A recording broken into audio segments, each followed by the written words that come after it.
अभी मैं सिमरिया गंगा धाम में हूं और यहाँ जो कुंभ का आयोजन किया गया था आज समाप्ति की ओर जा रही है, क्योंकि आज 27 तारीख है और आज पूर्णिमा का दिन है। आज जो है कुंभ समाप्त होने वाला है और नागा साधु जो आए हुए थे यहाँ, आज इन लोगों का भी बिदागरी होने वाला है। बाबा, सबसे पहले हमारे चैनल में आपका स्वागत है। हाँ बाबा, आपने यहाँ 1 महीना रहा जी, कैसा महसूस हुआ, कैसा व्यवस्था किया गया आप लोगों को? बहुत अच्छी व्यवस्था हुई और बड़ा हमना गांव के लिए सुविधा दी गई। भोजन दिया गया, लक्कड़ दिया गया, खर्चा पानी भी दिया गया। और ये सिमरिया का जो कुंभ है, अर्ध कुंभ, ये हमको बहुत अच्छा लगा। यहाँ की जनता भी सेवक है, यहाँ के भक्त भी बहुत बढ़िया हैं। मैं चाहता हूँ कि ऐसे ही स्थान हर साल लगता रहे। आप चाहेंगे कि अगले कुंभ जो 2029 में होने वाले हैं तो फिर आने का प्रयास करेंगे? हाँ, कोशिश तो करेंगे आने की। अगर कोई दिक्कत हुई तो नहीं भी आ सकते हैं। अगर सही सलामत है शरीर तो फिर पुनः कोशिश करूँगा कि सिमरिया धाम में कुंभ की लगाया जाए और उसकी तैयारी भी की जाए। मेला प्रशासन की तरफ से और मेला समिति का जो भी अध्यक्ष लोग हैं, इनके तरफ से कोई कठिनाई भी हुई? आप लोगों को प्रॉब्लम भी खड़ा किया गया? कोई दिक्कत भी, रहन सहन, खाने पीने, जो भी पब्लिक यहाँ दर्शन करने आए उसमें भी कोई दिक्कत कहीं से? जो भी कोई आया है, मेला प्रभारी या कोई भी, चाहे वो कर्मचारी हो चाहे वो यहाँ की जनता हो, सभी ने अच्छा साधन दिया है और अच्छी व्यवस्था की है। सरकार की भी सराहना करता हूँ कि सरकार ने भी बहुत अच्छी संतों की यहाँ पर व्यवस्था की, हमारे नागो साधुओं की, और हमारे नागा संप्रदाय इस पर प्रसन्न है और सिमरिया धाम को बधाई दे रहा है। अब एक चीज़ बता दीजिए कि कुछ हमारे युवा लोग जो हैं वो हमसे बराबर सवाल पूछते हैं, आखिर नागा साधु बनते कैसे हैं? उनसे जरा सवाल कीजिए बाबा से, ताकि अगर हमें भी इच्छा हो बनने का तो क्या करना पड़ेगा? हाँ, नागा बनने की एक प्रक्रिया होती है। हमारे भारत में कुंभ लगते हैं, वो 4 कुंभ माने जाते हैं। उन चारों कुंभों में हम लोग जाकर के और अपना नागा संस्कार जो होता है वो हमारी ध्वजा गड़ती है अखाड़े में। उस अखाड़े के नीचे हम लोगों की लंगोटी खोल करके और लिंगी को तोड़ करके नागा साधु बना देते हैं। वो इसलिए बनाते हैं कि आप लोग जाओ, देश भर में नागा संप्रदाय का प्रचार करो और धर्म का प्रचार करो। जितना हो सके इस नागा संप्रदाय के धर्म को आगे बढ़ाओ। तो हम लोग आज नागा सन्यासी बन करके हर कुंभ के मेलों में जाकर के जनता को उत्तेजित करता हूँ कि आप लोग भी समझो नागा साधु भी है। नागा साधुओं का कर्म क्या है? वो आशीर्वाद देते हैं और न किसी से कुछ मांगते हैं और न किसी की कोई चाहना करते हैं। उनका सिर्फ एक ही उद्देश्य है कि हमसे जो कोई आए आशीर्वाद मांगे।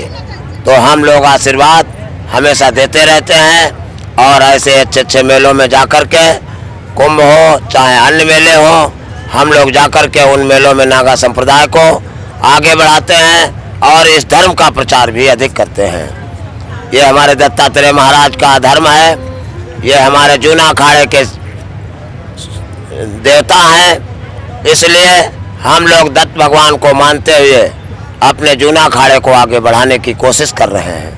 आप कितने वर्ष के थे तो आपने नागा साधु बन गया?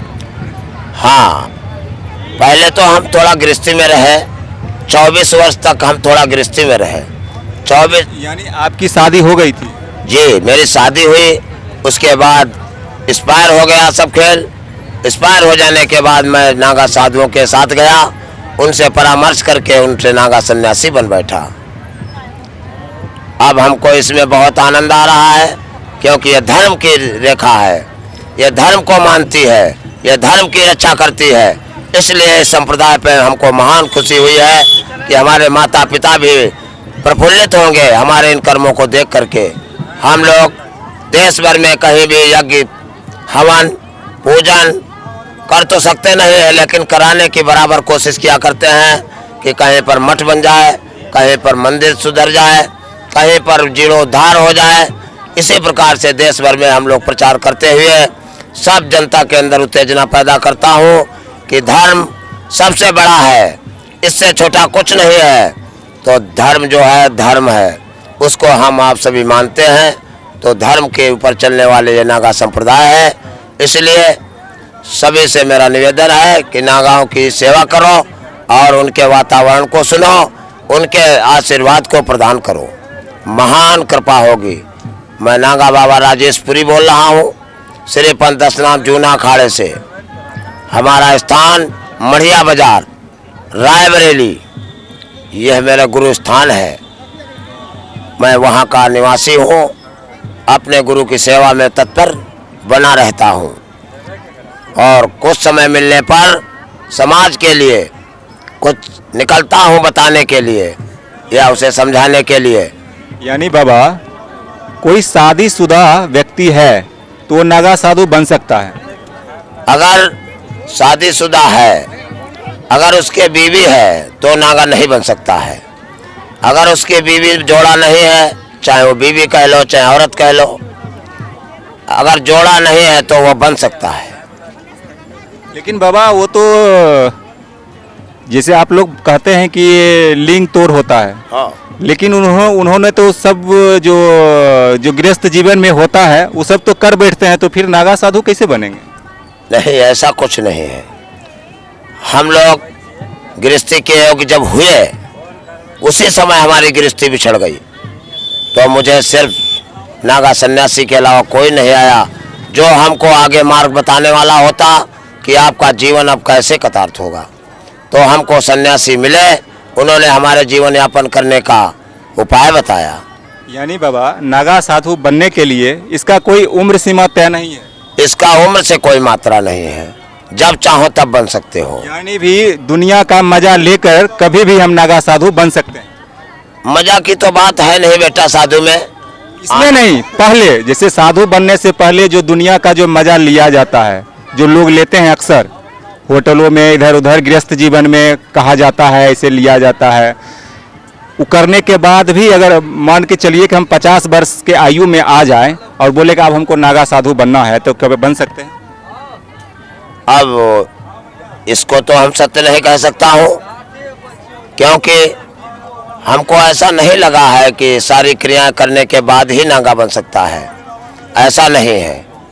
हमने पूरी गृहस्थी को अर्ध गृहस्थी में छोड़ के नागा बाबा बना, तो इसलिए मैं इसको नहीं स्वीकार करता हूँ कि नागा बाबा सारे कार्य करने के बाद नागा बाबा बनता है। लेकिन कुछ नागा साधुओं में अगर तुलना की जाए तो नागा साधु ओरिजिनल किसे माना जाए? जो मान के चलिए शादी नहीं किया और 10 साल के आयु में 5 साल के आयु में वो भाग चला, यानी आपके साथ वो जुड़ गया और वो पहाड़ ये हिमालय में और जंगलों में चला गया और नागा साधु के साथ वो नागा साधु बन गया, तो वो सही है? या जो गृहस्थ जीवन काट करके जी करके तब आपके साथ आए, कौन सही है? देखिए, भक्ति का कोई समय नहीं है। ना उसे बताया जा सकता है कि वृद्धावस्था में किया जाए, ना उसे जीवन बताया जा सकता है जवानी में की जाए, ना बालपन में कहा जा सकता है। भक्ति कभी भी आ सकती है, क्योंकि हमारा शास्त्र कह रहा है कि अबोध बालक भी भक्ति कर चुके हैं। हमारी देवियां भी जो है भक्ति कर चुके हैं। तो भक्ति के लिए कोई उम्र नहीं है और कोई समय नहीं है। वो ठीक है बाबा, लेकिन हमने जो सवाल किया था उसमें हम ये जानना चाह रहे थे कि सही कौन हुआ? जो गृहस्थ जीवन में नहीं जीते हुए नागा साधु बना, यानी किसी महिला के संपर्क में नहीं आया और वो नागा साधु बना, वो ज़्यादा सही है?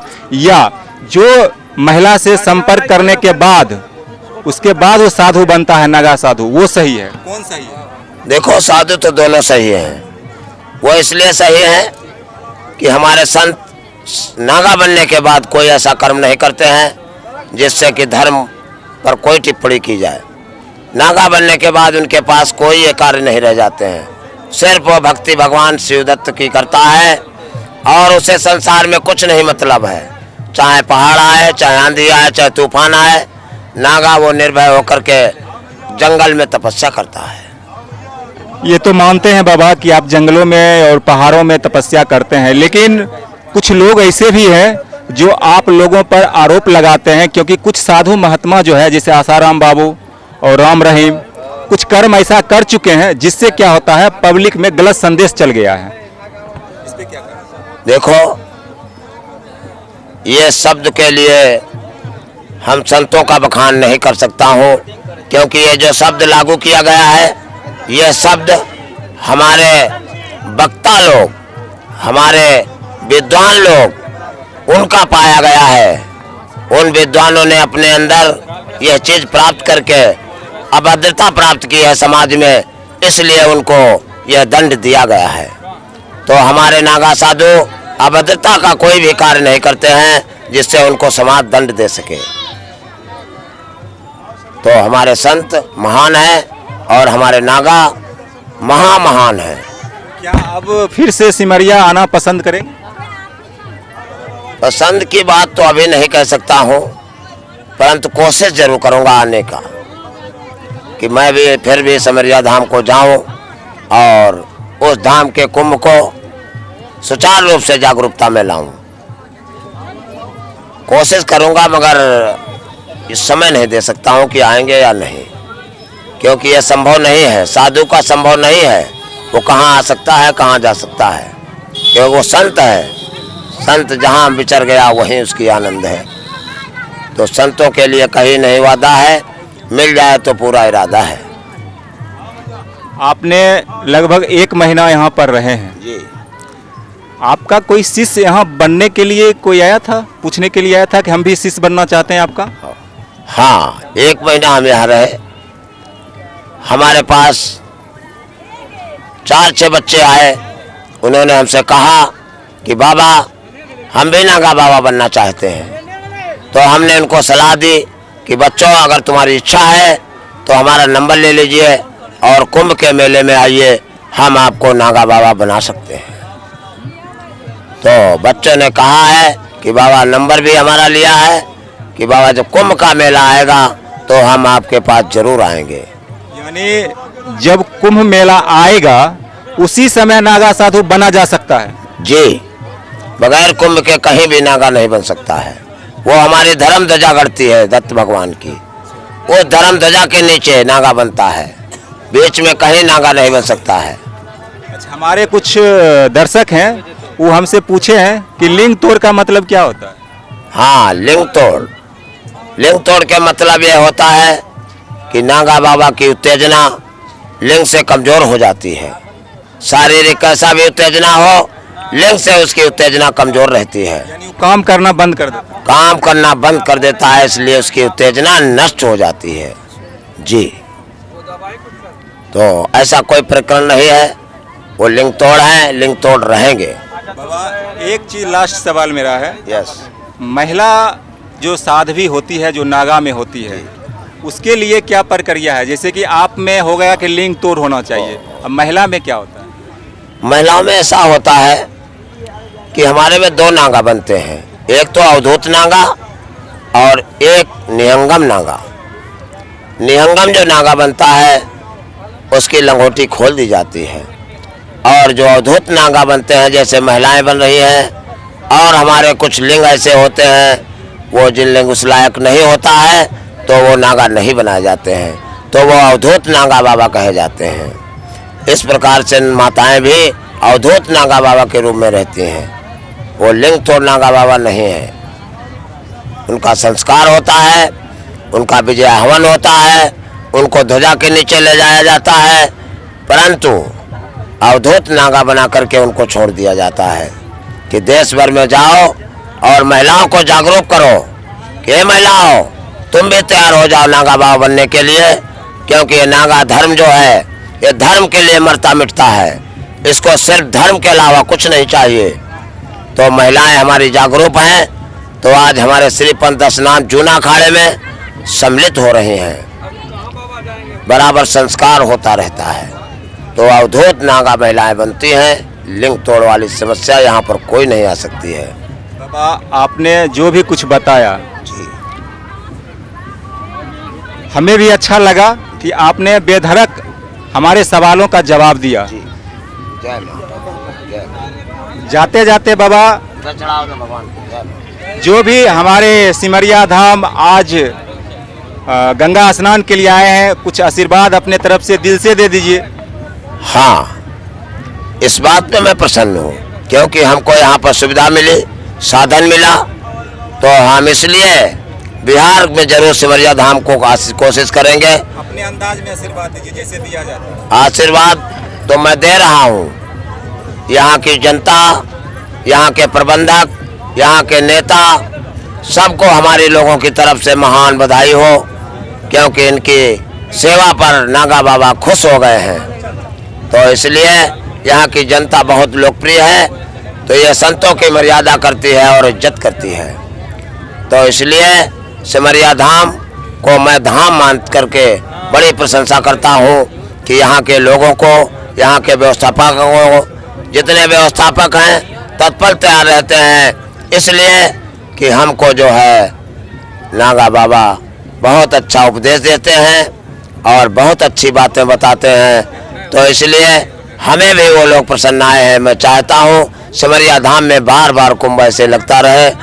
जनता और समाज को मेरी तरफ से बधाई है, मेरी तरफ से पूर्ण आशीर्वाद है। एक बार हर हर महादेव का नारा हो जाए। हर हर महादेव, हर हर महादेव, हर हर महादेव। जय महाकाल, टाल दे। जय महाकाल, जय महाकाल। बोल दत्त भगवान की जय।